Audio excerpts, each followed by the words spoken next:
Ayan, dumating na yung order kong coffee kahapon. So, ayan, hindi na siya black coffee. Back to, ano na naman tayo. Coffee. Yan, masarap to eh. Mahal lang nga. Pero pag sa Pilipinas mo siya bilihin, murang-mura. Kaya pag uwi ko doon, talaga ako bibili. Tapos, pag dito sa online mo nabibilihin, mahal. Ang isang peraso is like $20. Isang box. Sa 10 peraso lang laman nun eh.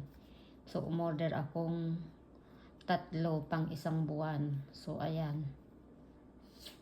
Ayan yung coffee ko talaga. Masarap yan siya eh. Tapos nilalagyan ko siya ng protein.